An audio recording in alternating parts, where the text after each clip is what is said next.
So finding your way to a comfortable position, whether that's sitting or lying down or standing.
Once upon a time.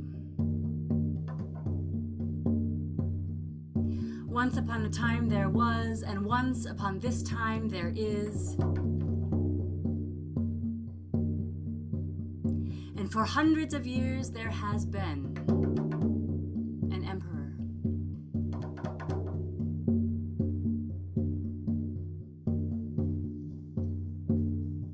Now this emperor had a weakness. Like every human.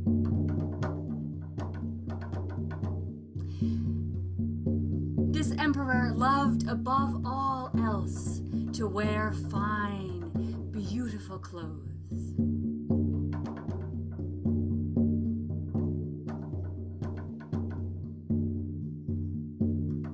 When the couture houses would prepare their new collection, he would have a private showing before anyone else found out. He had rooms upon rooms of exquisite clothes.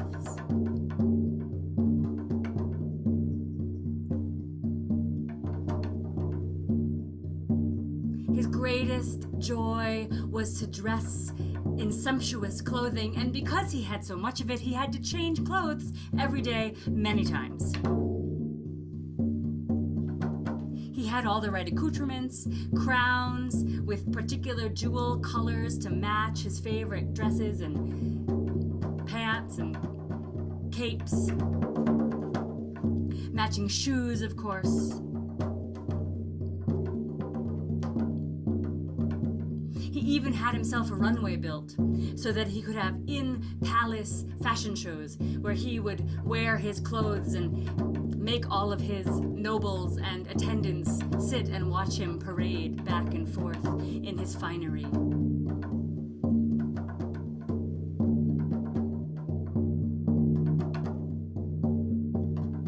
And unfortunately, this came to the level of obsession that it meant that the emperor started to ignore his duties. He wasn't the magnanimous ruler, he wasn't the warlike ruler, he wasn't any kind of ruler, he was mostly just not there. His cabinet would have meetings without him, while he would still be deciding what to wear.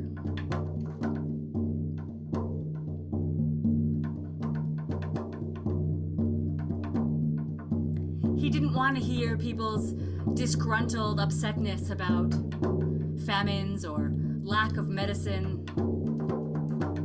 It was boring to him. And so while he would pretend to listen in his throne room, inside of his mind, he was going through his clothing. He had it sorted according to color. He had a red room and an orange room and a yellow room and a green room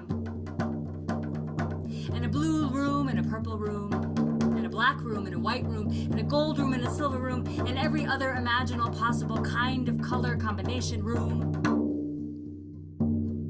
And so while he'd be sitting there on his throne, pretending to listen to some dispute, pretending to hold court.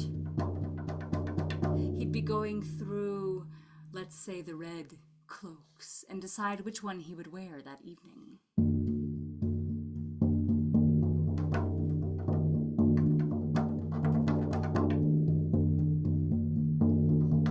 He had regular parades, which he thought of as large fashion shows, his catwalk being the streets of his city.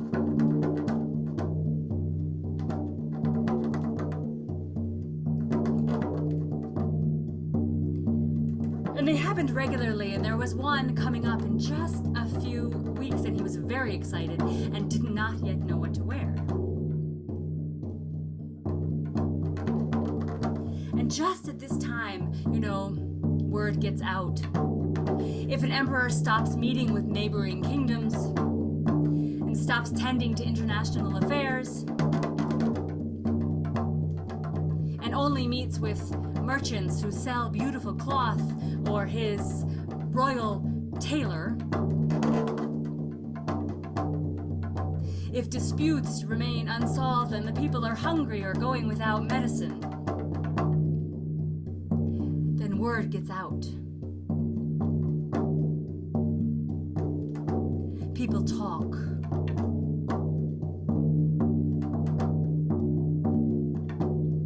And so just a few weeks before the next parade,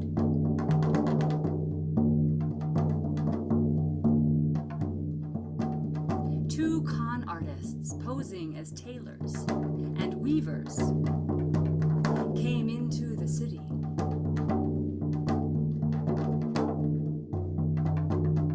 They were finely dressed in the most exquisite threads, with the most beautiful patterns.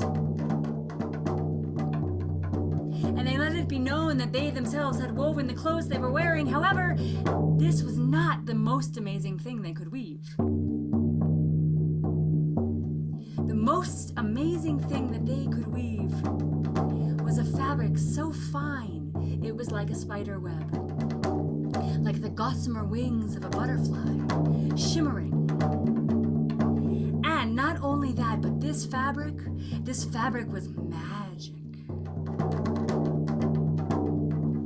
This fabric would reveal to all those who saw it,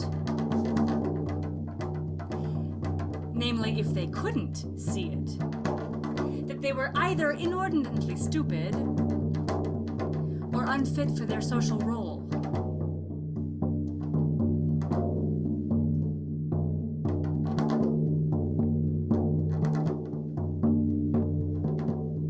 And so the whispers began, and people couldn't wait to see their neighbors when they themselves wore such fabric. They couldn't wait to find out if their neighbors were as stupid as they knew they were, or as corrupt and unfit for office, or as bad a mother or father or teacher or banker or doctor as they thought they were.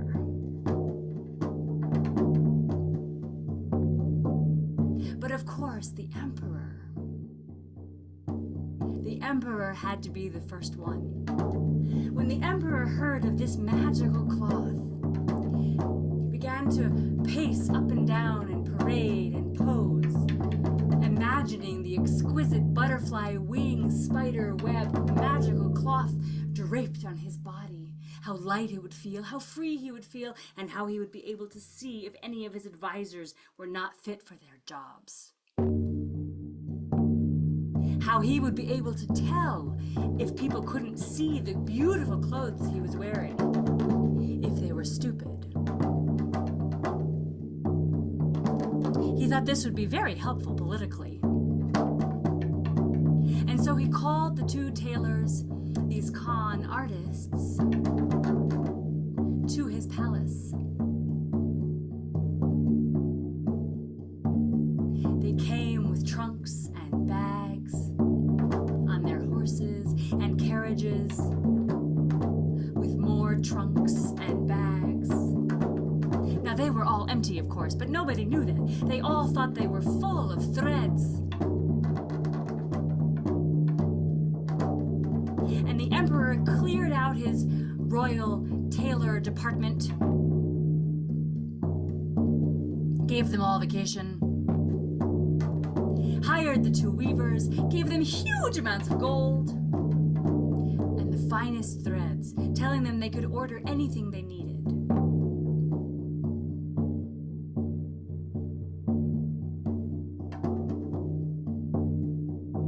And so the 2 tailors set to work. They had access to the great loom in the palace. And they set their trunks and their bags around the room, burning candle after candle, weaving. And the shuttle went back and forth, and the pedals clicked and clacked. They were very industrious and loud and busy and should not be disturbed.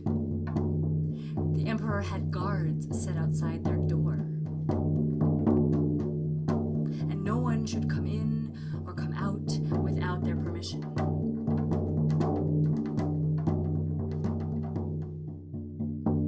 Now, after a few days after the emperor had been measured and prepared, and the tailors had gone to their weaving, after a few days, the emperor began to be very curious. So curious. He just couldn't wait anymore. He had to know how the fabric looked. But he thought, if I go and I can't see anything, that'll look really bad. And I'll be deeply embarrassed. So I'll send my most trusted advisor. Now, to his credit, the emperor did choose the person he trusted the most, who he thought did his job the best, who was the most intelligent person in his cabinet, and his longest time advisor.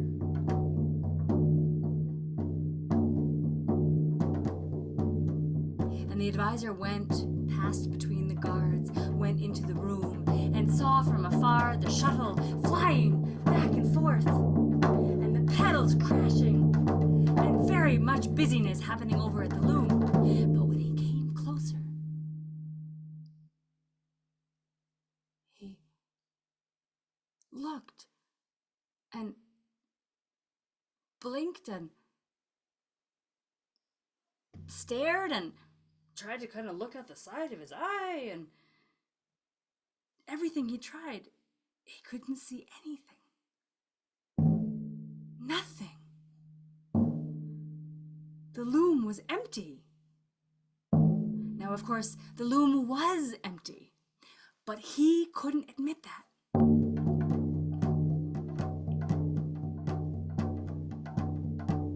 For the first time in his life, he began to doubt his capacity and his wisdom and his experience and his intelligence and his capacity to fill his role. No, this won't do. And so he came closer to the loom and began to ooh and ah. And when the tailors saw him, they grabbed him and brought him over, and they began to describe the patterns and the colors and the beauty of the fabric. Look, don't you see there's a peacock with its beautiful tail extended in all the colors of the rainbow? Don't you see, there's a sunrise and all the greens and the blues of the waters and the plants as the sun, the yellow of the sun is touching them. You see how they glow with gold. And the advisor, oh yes, I see. Yes, it's magnificent, really. It's the most beautiful thing I've ever seen.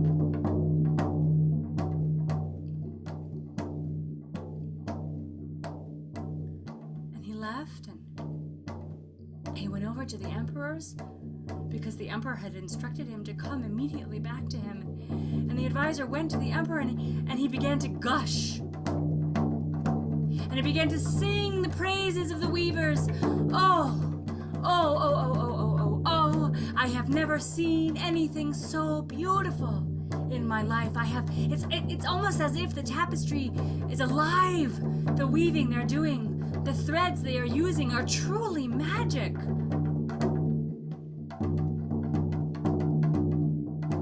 And the emperor was contented for a little while.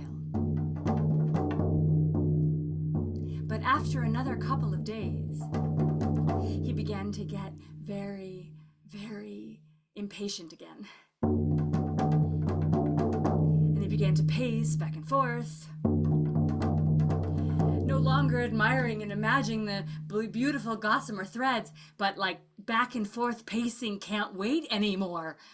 And so he called his next most trusted advisor. "You have to go," said the emperor. "You must go and look and see how it's coming along.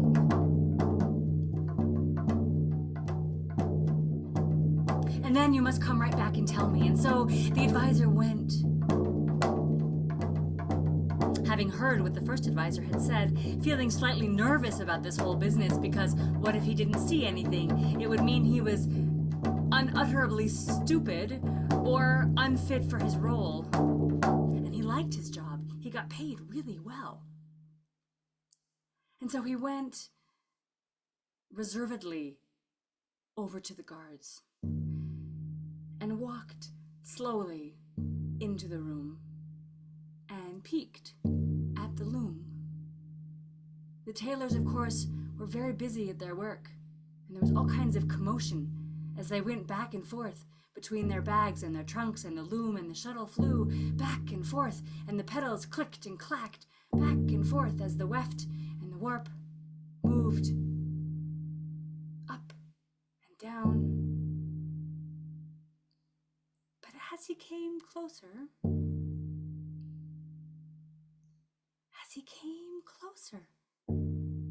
he didn't see anything on the loom.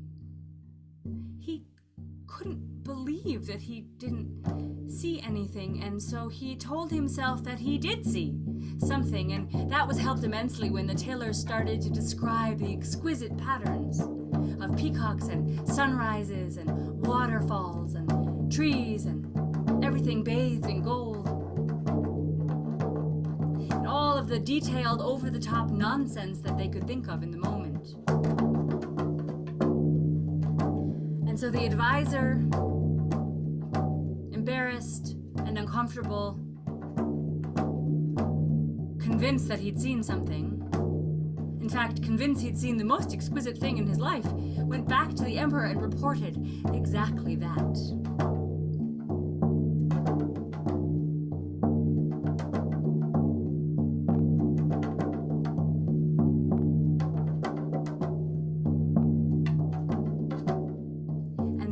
Content for a day or two.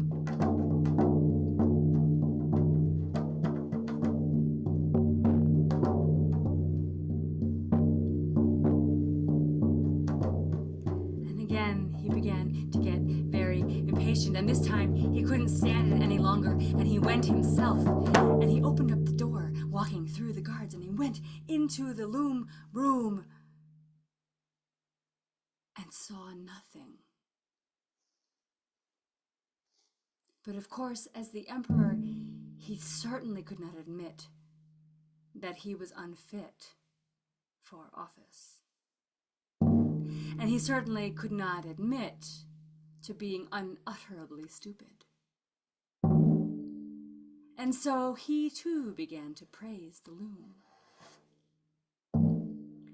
and the beautiful cloth and the expertise of the weavers and the gorgeous patterns. "Oh yes, I see the peacock. Oh yes, I see the sunrise touching all of the animals and plants and glittering on the water. Oh yes, I see the clouds.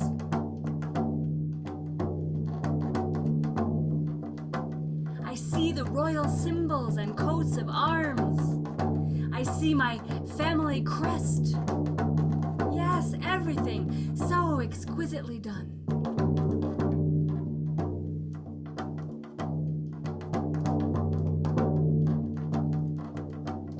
And he too left. Quietly.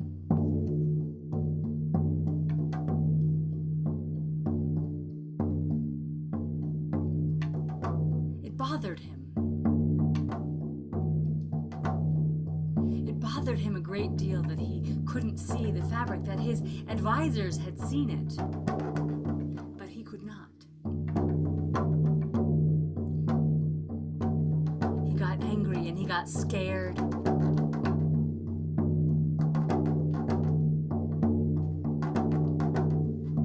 And he began to order everybody around.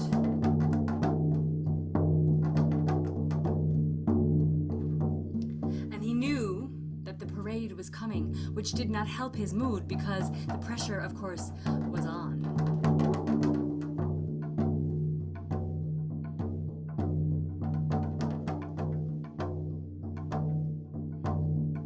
And when the day of the parade arrived,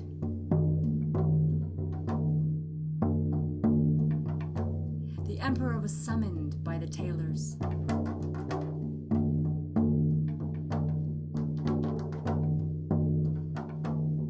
He and his noblemen and his attendants and his advisors, 100 people came into the room.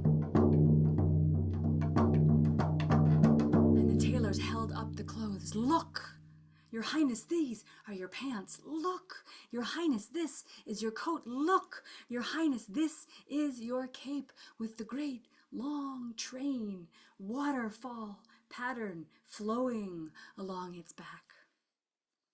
And everybody, all 100 of them, began to ooh and ah.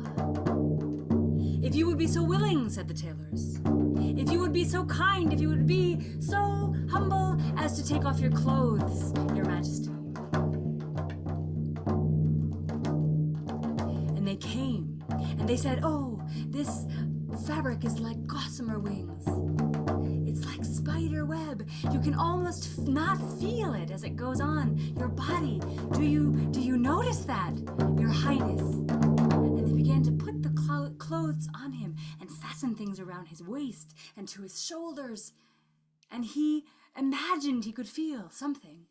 He thought he must certainly feel something. And as he stood before the mirror, and all 100 people in the room saw that he was naked, and all 100 people in the room said, "Whoa, Your Highness, you look magnificent." All 100 people in the room said, "Oh, Your Highness, we have never seen such exquisite clothes as those that you are wearing."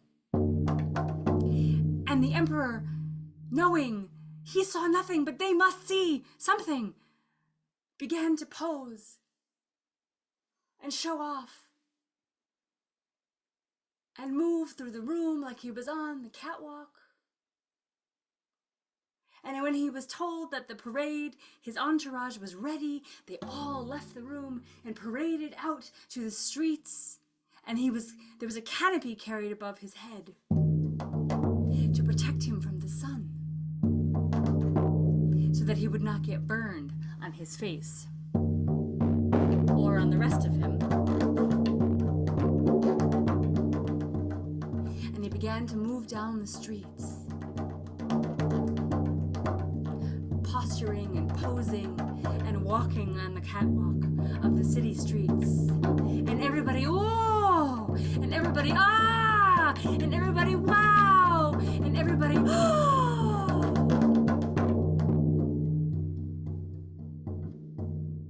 And he smugly paraded himself, wearing nothing, through town. He almost forgot himself that he could see nothing. He almost forgot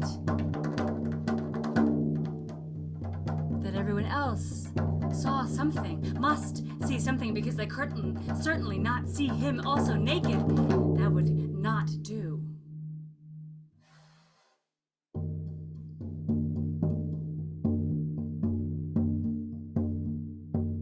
as they walked through the streets, his attendants carrying the train of his beautiful cloak, holding, of course, nothing in their hands, but acting as if they were holding the most precious cloth.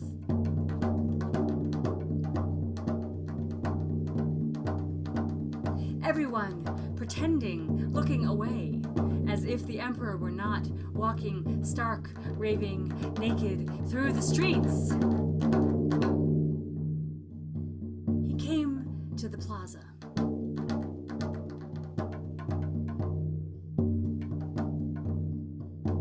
He came to the fountain and the statue of the very first emperor of the city, his great, great, great, great, great, great grandfather.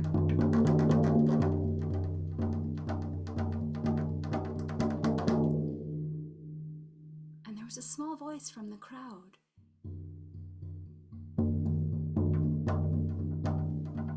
Over there in the back, a small disturbance. A small, high-pitched voice and an adult voice shushing the child. "But he's wearing no clothes," said the child. "Mom, why is everybody saying that he looks so beautiful in his clothes? He's naked." "Shh, shh," said the mother. "Shh, don't speak like that. Shh." But someone heard it. Another, slightly older child heard it. "He is naked. He is naked," said the child, and he ran to his older brother. "He's naked!" And the older brother, who was 18, turned to the people and said, "He's not wearing any clothes." The city fell silent. The plaza fell silent. Nobody moved a muscle.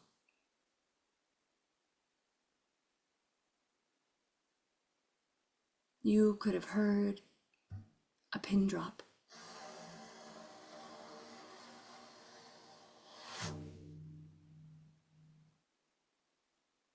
And the emperor and all the attendants,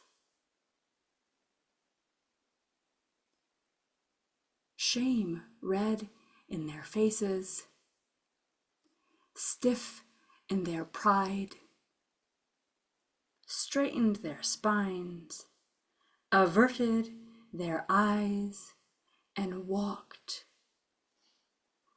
back to the palace. And preceding them in a whisper or an accusation, in a roar and a laugh, were all of the people.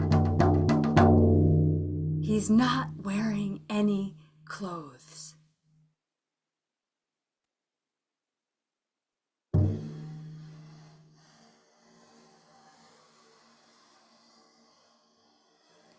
And that, they say, is the end of that.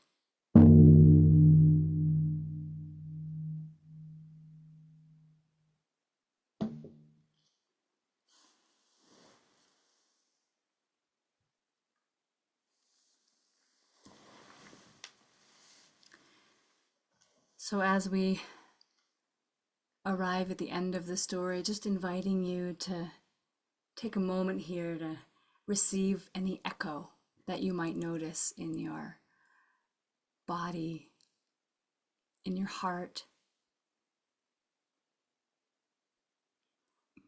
Images from the story or echoes from your life.